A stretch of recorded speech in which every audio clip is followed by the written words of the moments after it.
Welcome to the Long-Term Investing Podcast with Baskin Wealth Management. I'm Barry Schwartz, President and Chief Investment Officer. In this podcast, we ignore all the noise and have conversations about the things that matter in today's markets. It's what we talk about with each other here in the office, and we want to share those conversations with you. Please stay tuned for our legal disclaimer at the end of the episode.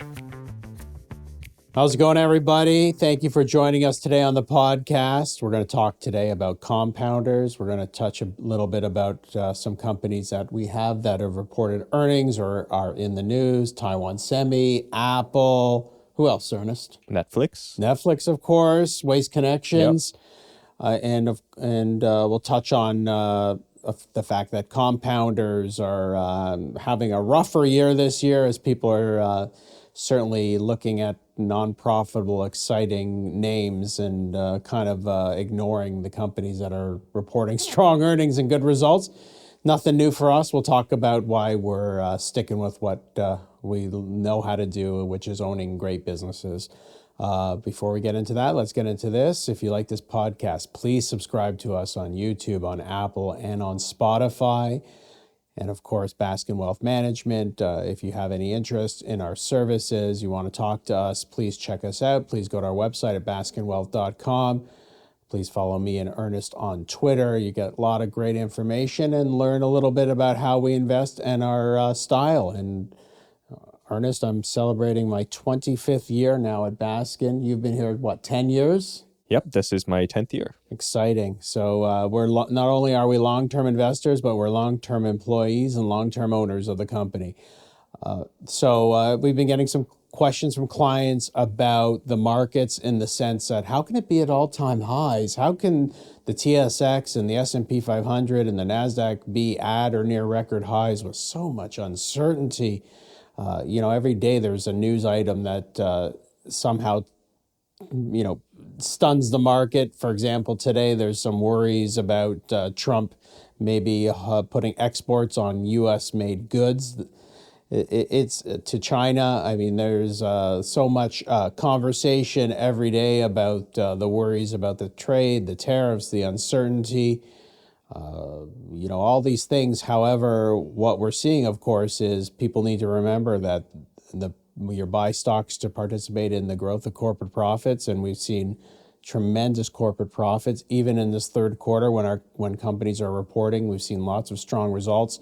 Whether or not the stock prices agree, that's a different story. But over the long term, of course, if corporate profits rise to record levels, then that's why stock prices should go up with them.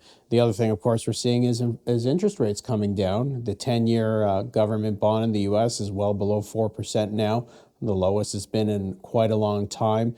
As interest rates continue to fall, as they look for more interest rate cuts in both U.S. and Canada, that makes stock valuations all that much more attractive, right? Because putting your money in the bank you used to get 6%, now you're getting 5%, now you're getting 4%, now you're getting 3%. That's not a livable wage, right? So there's lots of reasons to expect strong results. Obviously, we have a massive AI tailwind right now. Whether that continues is anybody's guess, but certainly we're going to get, some more color from some of our big tech companies that start reporting in Q3. We're already near the end of the year. I'm sure we're going to start to get some color as to what their guidance is for CapEx as the spending on AI continues to be growing at a fast pace. Just pretty strong across all those companies. And we're hearing and seeing companies that are saying that they're actually seeing benefits from implementing AI. And then you have these pie in the sky ideas, right? Yep. Where Amazon says they're going to replace all their workers with robots, where we're all going to be in robo-taxis. And so you can imagine that the demand for technology and AI and chips will continue at a strong pace. So I hope that sets the table for you as to what's going on with the market. Ernest, let's get into, I think before I'd love to talk about Apple. Sure. Because this was one where people were asking many months ago when Warren Buffett was trimming down his position, shouldn't we? If the smartest guy in investing is trimming his position, why aren't you? And of course, that was at a time when Apple was around $200 a share. It's reached now a record high, pulled back a little bit today, but in the $250 to $260 range.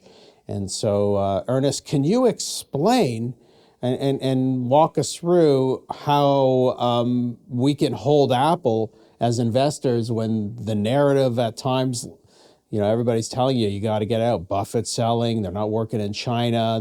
Their AI is there's nothing there. Their phones, they don't innovate. Why in the world does Apple stock recover now to all-time highs? So I think there's two things specific to Apple that have benefited the stock price or the market's perception of Apple over the last couple of months. The first thing is that the new iPhone, the iPhone 17, it seems that people like it, especially in China, where there's been worries that about competition from phones from Huawei or Xiaomi or some of the other local manufacturers. So it seems that consumers in China really like the new iPhone 17. I think we saw a data point where iPhone sales were now, iPhone was now the number one selling product back in China. That's right. After many months where Huawei and other, Asian manufacturers were taking the charge. So, it's really unknowable, of course, what consumers will like, but clearly it's pretty knowable that Apple, with its 17 versions of iPhone, that it certainly has taken over the world. And so Apple came out with two versions of its phone, right? Okay. Well, yeah. So there's the regular 17, and then there's the 17 Pro. Yeah. And then there was a new version this time called the Air, which is a very slim eSIM only iPhone, which I don't use iPhone myself, actually, but I know people who bought the Air, and it's actually incredible how thin it is and how it feels when you hold it. Is the Air a dumbed down version of the iPhone Pro? No. Well, it is certainly less powerful than the Pro version. Okay. It has less cameras. The specs are a little bit weaker. The battery life is worse, but it serves a different market. So why didn't the iPhone 16 resonate with the Chinese consumers, and now the iPhone 17 is? Because they seem to be just a better iteration of previous phones. Well, some of this is due to the incentives program around the pricing of the iPhones, because in China, they have certain incentive programs for consumers to purchase phones below a certain price threshold. And so Apple had wisely priced its iPhones in China such that they were eligible for these programs. And so it's not surprising that if you cut the price, then demand goes up. I can't remember if it was a year or two ago where there were headlines saying that Chinese government officials weren't allowed to have an iPhone. And that was kind of scary, right? So kind of a way for kind of a tariff or, an import control on Apple. And, you're not sure if these things are political or demand related, but that, of course, hurt iPhone. I guess Tim Cook went over to China a number of times and made nice. Yep. And so that is bearing fruit, pardon the pun. Well, I think another thing is that in China specifically, the iPhone is viewed, the perception of you having an iPhone is quite different from other brands as a Western-focused brand. So I think the way that Apple markets its products and the way that it goes to market is a little bit different than what you would see in North America, especially because even the apps that are being used in China, they're different than in North America. So what's next on the docket for Apple? We're hearing rumors that they'll have a foldable iPad, a foldable iPhone in 2026, I guess.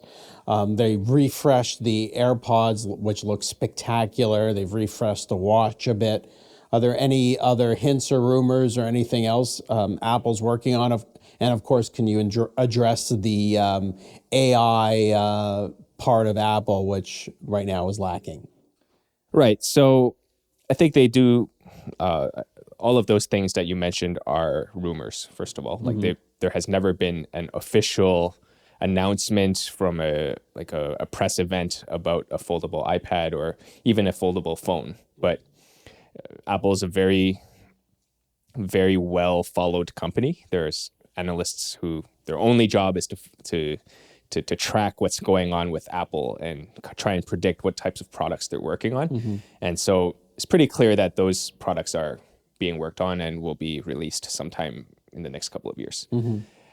With regards to AI, there has been some rumors about a home device that they're working with a bit of a robotic arm that I don't really. What will it do for you?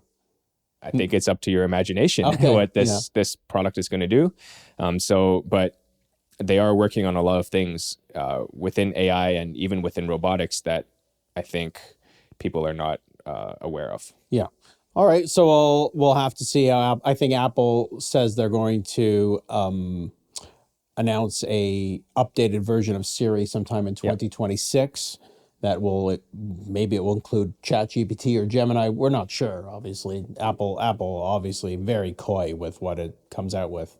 Well, I think I think the other thing with regards to Apple is that I think the AI narrative, the idea that there's going to be competing products. Let's say, like I think a few months ago there was rumors about a ChatGPT pin that you would have that would draw context about your everyday life and then replace your iPhone potentially. I think some of those fears have been people are not as worried about that to some extent. That the idea that people are going to be replacing their phones with an AI powered replacement product. And what's your take on AI glasses? Of course, we saw Meta come out with an updated version of its Ray-Ban AI glasses. Not sure exactly what they do. Apple, of course, tried with the Vision Pro, these clunky-looking goggles that pretty much came out to rave reviews, but the price point was too expensive. We assume that Apple will come out with, more similar type of glasses that similar to what Meta is doing. Is this what's going to replace an iPhone in your opinion, or it's just a more gimmicky type product? So I would answer this question a little bit. I would frame this a little bit differently, which is that I think the idea, I think what we look at when you look at these kinds of technological shifts is to really study the kind of the motivation behind the product that is being made. So I think when you look at Meta's glasses, beyond whether how cool they are when you put them on, I think that the real motivation for Meta to make these glasses is to own a platform. Because historically, if you go through Facebook's corporate history, they have suffered, for lack of a better word, in not being able to own the device that provides the services that they have. So everybody's held captive to Apple and Google to some extent. So one example, in 2021, Apple changed the privacy practices that apps on the iPhone are able to access. And that really hurt Facebook's ability to target ads. And the stock price fell by quite a bit, partly in response to these changes by Apple. And so Facebook and Mark Zuckerberg have always been very motivated to try and go out and build a platform so that they can control their own destiny. I don't really have a strong view as to whether glasses are going to be the next computing platform. I think people who have tried them said they're pretty awesome.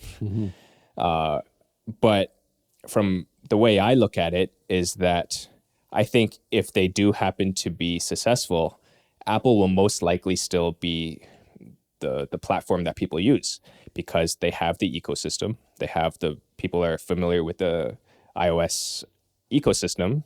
They have the products that they can connect to the glasses. They have the distribution through the Apple Store and the Apple Care servicing network so that people's glasses will actually work. And so I think they're really well positioned and they have the brand. So people trust Apple hardware. 100%. People are a little iffy on Meta, right? Yes. Yeah. So I think if you put all those things together, I think I would bet on Apple being a big player in AI glasses to the extent that they become a big thing. Very interesting. So I guess the point that we're talking about Apple obviously is to show our approach to owning great businesses. Apple's been in our portfolio, Ernest, since 2012. I remember researching this. This is before your time. I remember researching the stock and making the case to our investment committee at the time why we should buy it.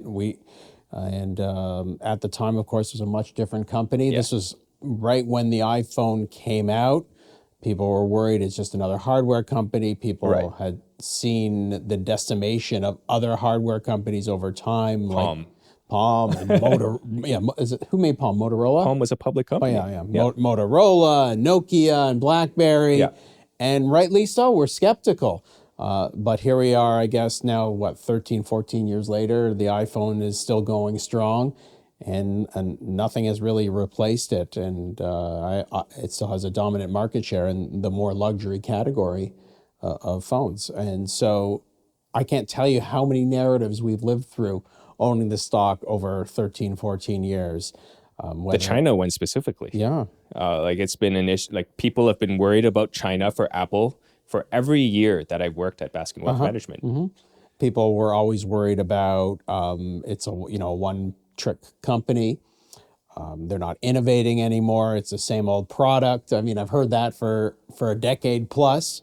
Yet here we are. The stock is obviously compounded for us at 20 times or more. And Apple, of course, what is it, approaching $400+ billion in revenue and generating $100 billion of profit and free cash flow. And you can imagine that there's lots more products and services it will sell to its customers going forward. There's so many big markets that Apple can get into, whether it's healthcare, financial services, you name it, there's big opportunities, robotics, home automation, unbelievable stuff. And if it's a trusted brand, we're pretty excited to own Apple. Hopefully, I can guarantee you one thing, there'll be more scary narratives holding Apple for the next 10 years. But if the fundamentals are up and to the right, and we can see a tremendous growth going forward, and Apple's able to reinvest at high rates, we'll continue to stick with the company. So we had some good earnings from a number of our companies. Not everyone reacts. We've talked about this so many times. We don't stress about day-to-day movements. So Or even week to week. Week to week, yeah. So Netflix reported earnings, for example, yesterday. I think, what's today, October 23rd, 22nd? 22nd. 22nd. So Netflix reported yesterday. There was a lot of noise in those numbers, but excluding the noise, 17% revenue growth. It would have beaten earnings expectations. It raised its guidance. It's raised its free cash flow per share expectation guidance going forward. And, the company is so excited about all the programming, that slate that is coming out. And as the company gets bigger, it has the ability to bid on more, sporting events, or more, make more video games. And continue to grow the flywheel. Will it have the same type of growth that it's had the past few years? Maybe not, or maybe it'll be better. Hard to know. So, did you learn anything new from Netflix? Obviously, we learned that the stock is 10% cheaper, even though the results were very, very good in our opinion. Maybe, I guess it just wasn't enough. Yeah, so I think before we talk about Netflix, I think the reason that we don't pay a lot of attention to quarterly earnings moves, and I think too many investors often see Netflix stock down 10%, right? And then their immediate reaction is, well, something must be wrong with the company, right? Yeah. But I think that there is so much. The reason that we don't focus specifically on the price movements on this earnings day is because of how stocks generally trade and the types of trading that occurs for these companies. So I want to give an example. So let's say a a company gave guidance in their first quarter earnings. They said they're going to do $10 per share. Okay. The market was originally expecting them to do $8 per share. And so they raised the guidance. Everyone's happy. Stock goes up. And after the earnings, there's a lot of traders out there. Yes. What they do is they try to predict whether how Netflix is going to do throughout the quarter. In the next earnings day, are they going to raise guidance? Are they going to lower guidance? And so the stock might drift upwards to reflect that new guidance. And leading up to the earnings date, there might be some whispers that the company's going to beat earnings and they're going to raise their earnings targets beyond what was originally raised. So stock starts to climb on no news. Yeah. Yeah. And so on the earnings day, if the company doesn't raise to the extent that people expect them to raise, then the stock will fall. Yeah. Right. But then if you look at the price movement from Q1 to Q2, the stock still might have gone up to reflect the increased guidance. Correct. So what all of this says is that you can't just look at one day price movements to decide whether the company is doing well or not, because there's so much trading and so much noise that it's not really reflective of what's happening. Yeah, or make a statement like it's overvalued. It was overvalued. Right. It was so easy to see. Right. That's why now the stock is down. Right. And so there's all these kinds of factors. And so for Netflix, I think the stock's still up 30% year to date. Yeah, it started the year about $890 a share. It's over $1,100 a share today. So it's I think you're pretty sad if you bought it yesterday. Yes. But that doesn't necessarily mean that there's something fundamentally wrong with the business. No. Right. And so I thought within the earnings, there was a bit of a Brazilian tax issue that they had. Yeah, which wasn't disclosed to investors until... It was disclosed. Until the day of earnings, exactly, right? It wasn't something that, hey guys, we're going to have this tax issue. They just announced it on earnings day, and that was a surprise. Although I think the market looks past one-time events. So I don't think that's the rationale for the stock being down. Yeah, I think every metric that they're reporting. So I think engagement was up, revenues are growing. They don't disclose users anymore, but I would guess users are up pretty nicely as well. And have they raised prices recently? No, not lately. Okay.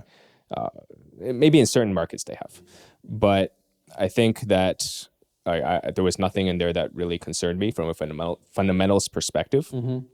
The big hype this quarter was obviously K-pop Demon Hunters. I don't know if your kids are still in that age. Well, my kids are 18 and 21, and I don't think they watch that, but they might. Right. I have no idea. It was a huge hit, right? Hundreds of millions. It was the most watched movie on Netflix ever. Yeah. Cartoon, right? It's a cartoon. A girl band who are also demon hunters. Yeah, my daughter and all her friends are crazy about that show right now. Keep singing her songs. Keep singing the songs. Yeah. And I think it's just another example of Netflix being able to turn, kind of weird, obscure IP into mega hits. Yes. Because I feel very confident in saying that K-pop Demon Hunters, if it was an HBO show or an Amazon show or a Disney show, would not be the same cultural phenomenon that it was on Netflix. Very interesting. So I think they continue to broaden the types of content that they're offering. So they're doing a little bit more sports. How is the wrestling going? Because they spent a lot of money securing the TV rights for WWE wrestling. Yep, and so their strategy with sports, and they've been pretty consistent about this, is that they want to focus on big tentpole type events. So the wrestling events, for instance, they have NFL games on Christmas. These are events that cater to casual viewers who might want to watch a very specific game. They've having boxing and tennis competitions, right? Yeah, they have the baseball event in Japan. Okay. So these are very large events that even casual viewers may want to tune into, and they don't disclose the metrics for these things, but what they say is that they generally lead to more people signing up for Netflix. And once they're on Netflix, they would watch other stuff. So, But Netflix is competing against some very big boys like Amazon and Apple. I saw Apple announce that it secured some Formula One yeah. rights. So maybe Netflix was bidding on that. Hard to know. On the plus side, of course, Netflix doesn't have the issues that legacy cable companies have. Just declining subscribers, still have to invest in CapEx. And so those companies, the Warner Brothers, the Paramounts, the CBSs, the Viacoms of the world are not doing great. And if they want to sell their content, they have to run their own streamers. And is anybody making money on streaming aside from Netflix? No, it's hard to know exactly, partly because things like Prime Video are bundled into the Prime subscription. For sure. But I think with the F1 example in particular, it's interesting because Netflix was the one who is almost single-handedly responsible for F1's popularity as a sport because of the F1 Drive to Survive documentary, where people watched it, they thought this is incredible, and then they wanted to watch the actual F1 races. And so that led to Apple eventually paying a much higher price for the rights to F1 from the value that Netflix created. And Apple was involved they made a movie with Brad Pitt, right? Yeah. Or financed a movie, I think, about Formula One. Yeah. So they tried to tie that together. And so, and this is part of the thing that is part of our thesis about Netflix, is that because they're able to create so much of these cultural phenomenon, they're able to monetize this in some form or another. So K-pop Demon Hunters, they announced an exclusive deal with Hasbro to make the toys for them, right? And so slowly trying to make more of money beyond just the subscription fees. Fascinating. And of course, we'd be remiss if we didn't talk about AI impact on Netflix. There's talk, of course, on the positive side that AI will make making movies and shows easier. Yeah. Right. And maybe even cheaper. And of course, there could be a proliferation of new content and new shows as a result of people using AI. So is there to me, it seems like it's a positive tailwind for Netflix.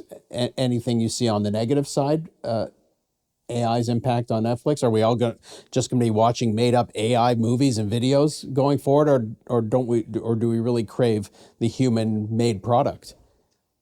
So I think that's been a bit of a worry for Netflix in particular, is there a point in the future where you can just type a prompt on ChatGPT and it can spin up a 2-hour-long movie for you to watch, right? Yeah. And I think that, I think most reasonable observers would say that we're probably not going to get there anytime soon. Although I think there are starting to be AI actresses now, apparently. Yeah. I don't know if you've read the article about that one. Yeah. Where I think the union's not very happy about that. No, I think the union did sign agreements, the North American Film Union, about using AI actors and AI writers, and trying to block that. So, but from Netflix's perspective, I think they are using AI to.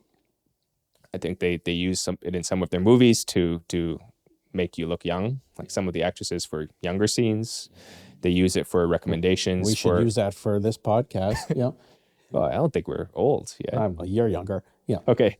But they are using them for subtitles. So I think they're just using it in subtle ways to improve the service. Yeah. And I think that I don't really view these as transformational one way or another to Netflix. And obviously, the big transformational thing for Netflix was changing to an ad subscriber model for its business. How's that going? And is that something that was a smart decision looking back now, a number of years later? I think it was absolutely the right decision, especially because it creates a lower price point that if you are, for whatever reason, if you rather only pay $7 a month for Netflix, then you have that option to pay for Netflix with ads. While from Netflix's perspective, I think they make a little bit less for the ad-supported tier today, but it allows them to, extend the reach into a lower income type of, or a consumer that's less likely to want to pay. Or a consumer subscription fees. who was essentially stealing the Right. password I think that's the other point too, Yeah. is that, like there's a lot of people out there that just pirate their shows. Not right? naming names, but yes. Yeah, there's a lot of, you can go to, some stores and buy a top box. Yeah. And you can plug it in and you can watch all these shows. But That's illegal, by the way. Don't do it. yes, it is. But Certainly not recommending that. Yeah. But now that you can just pay $7 a month, I think it's $7. Whatever it is. And which is basically the price of a cup of coffee at Starbucks now, right? And having access to their full catalog, being able to watch their live events, especially, I think that certainly helps as well. I mean, I can tell you at my house, we've reduced the amount of money we're spending on cable. We still obviously are huge sports fanatics, and with those Blue Jays in the World Series, we need access to that. But I can imagine a day where the streamers are going to own all the sports rights. It's inevitable, don't you think? Yeah, I think that's a totally separate topic here, but I think that it's a big issue for the sports leagues, especially as they figure out how to make money in a streaming world versus the old model where you pay money for your cable bundle and then you get to watch the sports. Yeah, but here's a company that has 200+ million subscribers, ready for you to get access to your content, and I can't imagine any other device or service like Netflix that has that much reach going forward. So we're sticking with Netflix. The stock has done well year to date. The stock has done very well since we've owned it. And we'll talk a little bit at a feature discussion about compounding and maybe use an example about Netflix. Two other companies that reported earnings recently, Taiwan Semiconductor. Check out our podcast we did on Taiwan Semi, a recent purchase. Very pleased with the results of that company. I mean, the results were stunning in the sense it also raised guidance, strong gross margins. Demand, it says, for AI chips is insane. I think those were the words. Specific word. Yeah. So, but this is something everybody already knows, right? It's not. We all know that the spending is going crazy. So, Taiwan Semiconductor, I think we bought it at a very, very reasonable valuation. Worries about China. Worries about at the time overbuilding, and are there going to be any results from AI? Now I think there's less worries about that, but anything could always pop up. But with Taiwan Semiconductor, Ernest, is the thesis still alive, and is it still attractive to you, given that there's been a big run up in the last few months on those type of names, the Taiwan Semis, the Nvidias, the Broadcoms? So I think for Taiwan Semiconductor specifically, it's whenever there's a big trend like AI, I think it's very useful to follow companies like Taiwan Semiconductor, which are the kind of the underlying service providers that enable whatever trend you have. Because you can listen to Elon Musk and you can listen to Sam Altman and talk about how AI is curing cancer and, solving all these PhD level math problems. And all that stuff is like nice and exciting. But very exciting. they're those people are highly incentivized to portray AI in the most favorable light, right? They're not going to tell you that AI is not working well and that nobody's actually using it, right? But when you look at a company like Taiwan Semiconductor, they have to spend a lot of money building up these fabs, these chip factories, and so they need to be able to predict what the actual demand for AI-related chips are going to be, right? They have to be much more realistic about the prospects of AI. Because if they build too many fabs, if AI turns out not to be as big of a thing as people hope, then they're going to lose a lot of money. Yeah. Right. And so from Taiwan TSMC's perspective, they said they did a lot of research. They talked to not just their customers, which is NVIDIA, but also their customers' customers. So they hinted at Google, Meta, and Apple, and all these other companies to try and gauge the true level of demand for AI-related chips, and especially for inferencing going forward. And explain inferencing for those that don't know what that means. Yeah. So what inferencing is very big picture. There's training workloads, which is kind of teaching how the AI model how to recognize patterns. And then you have the inferencing, which is when you actually use the product. So when you use ChatGPT and you type in like, give me the stats for last night's baseball game, that is an inferencing request. It's because it sends the data, your request to the AI model, where it will, run through kind of what it should respond and then send the response back to you. And so, long story short, TSMC said they've done a lot of research into this. They see no shortage in demand, for AI-related chips going forward. And what uses more compute power? Is it the training or the inference? Well, this becomes really complicated because now you have things like reasoning models, where if you search, like if you can ask Gemini and ChatGPT to think about a problem and solve for you, and it actually shows up in real time.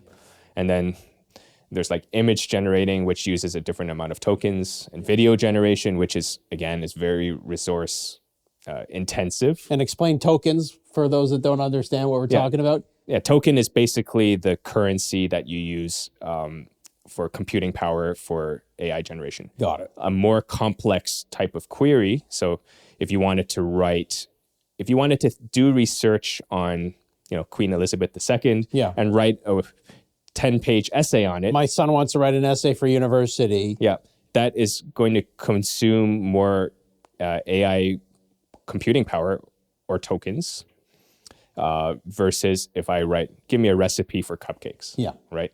So. And we've legitimately seen the demand for tokens go parabolic. Yes, and that's exactly what TSMC says. Yeah. They see no shortage, no reason to think that demand is going to slow down anytime soon. Why would it? Why are there so many skeptics? I get when there's new technology, people will always say it's going to be a bubble. It's not transformational. There's no value to it. But here we're clearly seeing the demand explode. And how can demand and interest for knowledge and information not grow from here? And then OpenAI saying they're going to start go into adult type content. I mean, that sex sells. We know that. Yeah. And so, like, back to the earlier point is that I think TSMC, basically what TSMC is saying is that demand is very strong. They're going to have to build more fabs. And what is their visibility into demand? Is it 1 year? Is it 3 years? Is it 5 years? They said that right now, like, the conversations that they're having are for 2 years out. Okay. Yeah. So they know what the demand is going to be, right? Because all these companies are putting in their orders for chips 2 years down the road. And so I think they think things are good. Very good. And which is very encouraging if you are bullish on the AI space as a whole. For sure. And at the moment, Taiwan Semi is trading around 25 times forward earnings. It also has a huge whack of cash on its balance sheet. I think $60 billion net in cash, right? No debts. Yep. Yeah. And so, and that should compound going forward. Obviously, they're going to use some of that cash to build more factories, more fabs. And more relevant especially relevant for TSMC is that as we go into the next generation of chips, they think that margins are going to go up. Very interesting. So they're going to make more money. So it's an all good news story there. So another good news story, of course, is Waste Connections, a company that this year has kind of been flattish. It's been in our portfolio, Ernest, since about 2002, 2003. This is in a prior name and a prior form, but we've held it exclusively for that long a period of time. one of the best run industrial companies that we've ever found. Still, the founder still is came back to the business recently, running it. The results have been strong. No question, the valuation is at the higher level, and maybe that's what's holding the stock back recently. But there was some worries that with falling recycling prices, with falling oil and gas prices, with trade and tariffs, that maybe Waste Connections wouldn't report strong results, but the opposite happened. They reported very strong results, raised the dividend 11%, and said no change to the guidance going forward, and making tons of acquisitions. So any interesting insights you've learned from Waste Connections this quarter? Yeah, I think earlier in the year, there were some issues that they had with one of the landfills in geography is not coming to my mind right now, but basically they had some environmental issues. California? I think it was California. Yeah. They had some problems there, and they had to shut the landfill down. But I think the most interesting thing, basically what they said was that 2026 is going to be a good year. Yeah. There's going to be good price increases. There's going to be margin expansion. Demand for garbage collection is pretty stable. And I think something that was interesting was that they're starting to use AI in their business to do things like budgeting, route optimizations, these kinds of mundane things, which they think are going to benefit margins. Awesome. Right? Awesome. Which is, as a side note, I think this is good news for Constellation Software, because we're seeing an example where an industrial company is using their existing software vendors to generate productivity from, their business. And so I think that Constellation Software is, I don't know if Waste Connections uses Constellation Software. No, but Constellation has 1,000 different software. But this is exactly, I think, what you would expect to see from Constellation Software's end markets going forward, is that they're going to be rolling out these AI solutions, and they're going to be the customers are going to be benefiting from it and sticking with their existing vendors. Yeah. We own a business, Ernest, and we use a number of software providers, and we're hoping that our software providers will be able to offer AI tasks. Yep. We're already using some of them, and hopefully more to, as you said, make our employees more productive, reduce time spent on mundane tasks, which are not exciting for anybody. Yeah. And those employees can work on higher level, higher quality transactions, higher level, things to help grow our business instead of doing data entry or wasting time. Right. So our feature discussion today is going to be about why we're sticking with compounders, and talk a little bit about what compounding means to us. So compounding is reinvesting your cash flows, right? Yep. Everybody can understand what a compounding means. You put your money in the bank, you put $100, you earn 4% interest. At the end of the year, you have $104. You buy another 4% interest, and then at the end of the year, you have $107, $108, whatever it is. And it keeps growing, and it keeps growing, and keeps growing. And then over 40 or 50 years, you've compounded your money.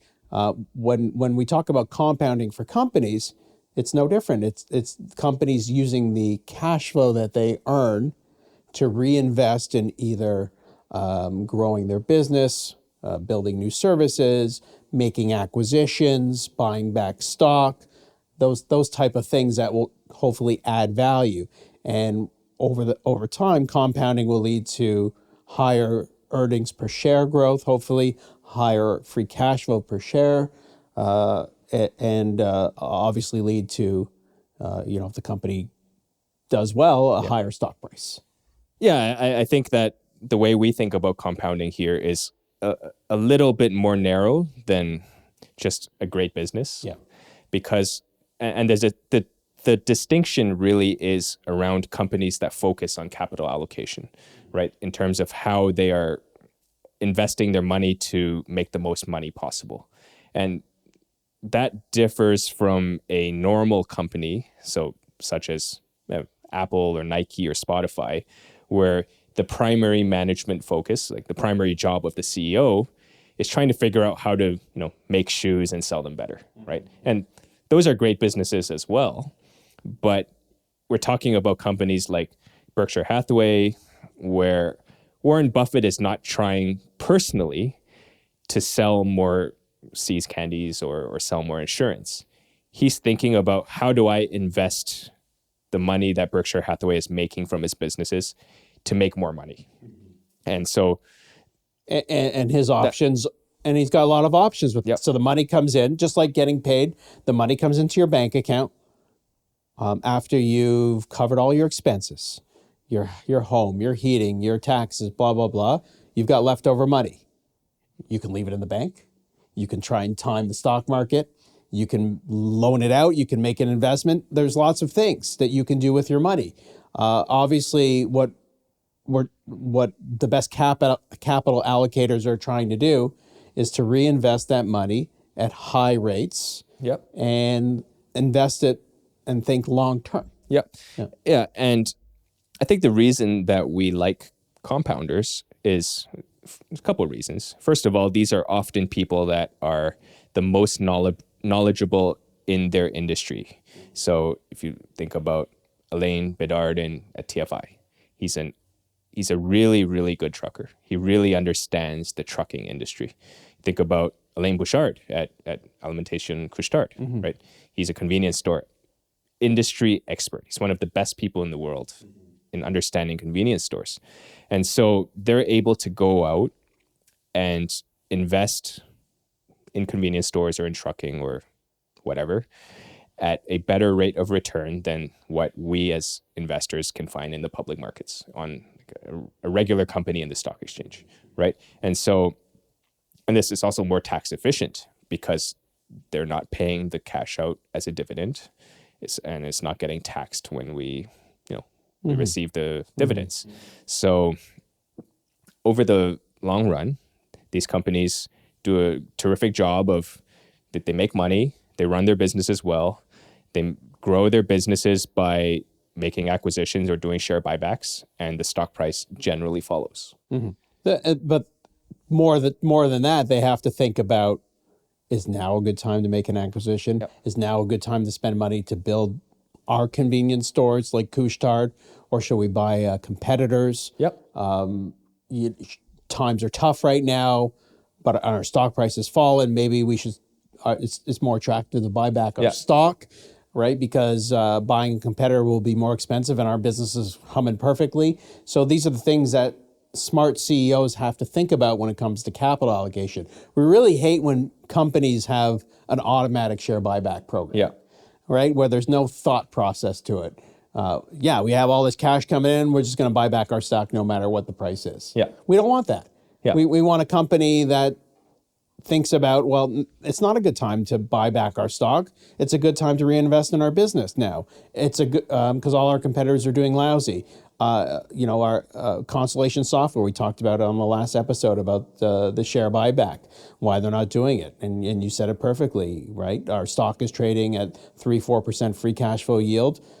We can reinvest the cash flow that we get and earn at least 20%. Why in the world would we want to earn 3% when we can earn 20%? And that stuff adds up over the long term. Right. And I think what we like to see in compounders is that they usually have very unique corporate structures in the way that the business is set up. They're usually very decentralized in terms of how they run in order to make acquisitions and make them work without you personally having to go down and fix things. And there's a lot of thought that's put into the incentive programs to ensure that everybody's on the same page. And so this year has been a little bit rough for, I think, a lot of quote unquote traditional compounders. The stock price hasn't been going up. We have lots of names: Ferrari, Copart, Adobe, Amazon, even Apple. This year it's up, but it's up a little bit. I mean, it's been a wonderful year for more speculative investments, and that's what you would expect in a bull market where interest rates are coming down and where people are very excited about new technologies, why in the world do I need to buy more Berkshire Hathaway when I can invest in this AI thing, or I can buy some type of cryptocurrency, right? And so it's just less attractive. And of course, on the opposite side, some of those compounders have done very, very well over the long term. And maybe there was some crowding into some of those names. And maybe the case is, well, they're still good businesses, but maybe some valuations of other stocks are now more attractive in different sectors. So you can't learn very much from a short-term performance. I think it's hard to generalize broadly across compounders and companies that make a lot of acquisitions, because companies are obviously facing their own circumstances in their respective end markets. Like Constellation Software lost their CEO, for instance, right? But I think one of the challenges facing this group as a whole is that following 2021 and 2022, seller expectations especially for smaller businesses have become very, very high. Mm-hmm. And it's, like CCL Industries. It's a company that we own. And let's explain. Let's break that down. I've read that there's more private equity companies than there are publicly traded stocks. Yeah. So there's a lot of cash that's being used to buy and roll up private companies. Yeah. And these private equities are paying higher prices and may not have the discipline that a Constellation Software has, or a First Service has, or a CCL has within its own industry. And so they respect you as a shareholder, and they're not going to pay up for these companies, and wait, obviously, for things to cool down before they swoop in. And we're starting to see some of that. Right, and I think that's been one of the challenge for a lot of these compounders, is that because they are very disciplined in terms of the types of returns that they want from acquisitions, the prices are just simply too high in many cases. They've come down a little bit, but they're still too high. They're not able to meet their hurdle or target returns that they want from acquisitions.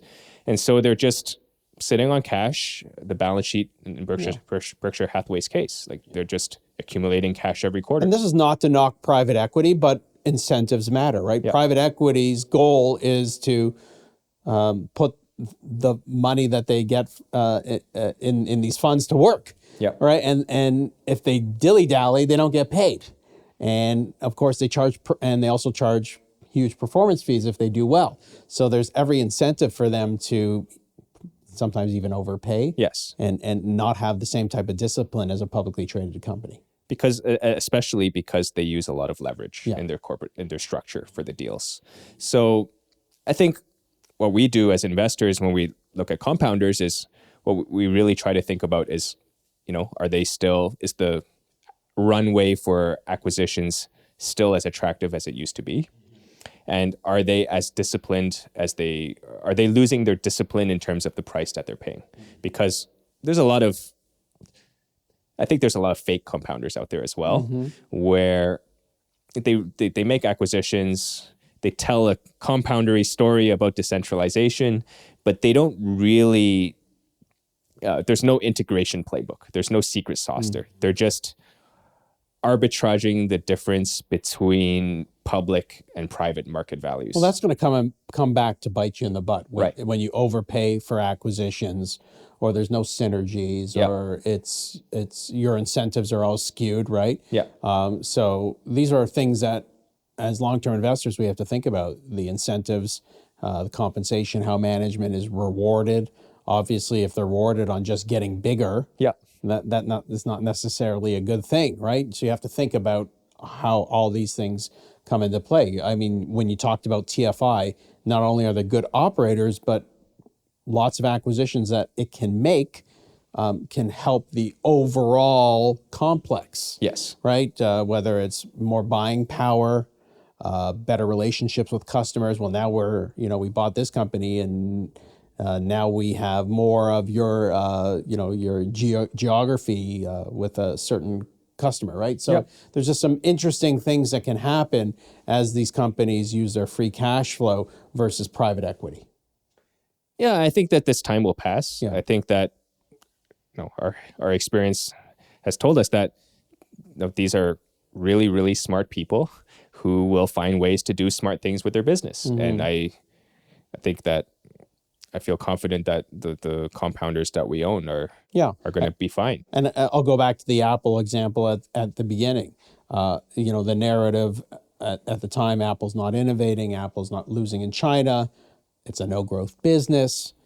I mean, these lulls in activity and excitement and growth can halt for a period of time.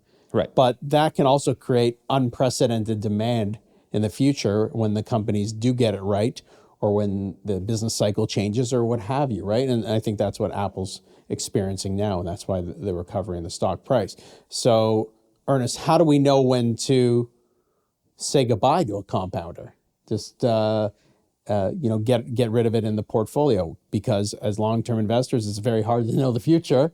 And if a company has a great track record of delivering strong results and reinvesting at high rates, and then it hits some kind of road bump for whatever reason, or the stock falls for whatever reason, how do you decide to, I'm going to stick it out? So I think there's two things that I pay a lot of attention to. The first is, are they still disciplined with their valuations? Because there have been a lot of there are a lot of companies that make a lot of acquisitions where over time they've, maybe because of the pricing environment out there, they're lowering the returns that they're looking for in acquisitions. And I think that's a bad sign, because then you're just, you're losing your discipline for the types of deals that you're looking for. So that's something that I pay a lot of attention to, as opposed to, like how many deals they're making in any given period of time. And I think the other thing that is important is the operational discipline at the firms that they're acquiring. Like, are problems popping up at some of these acquisitions that they're making, right?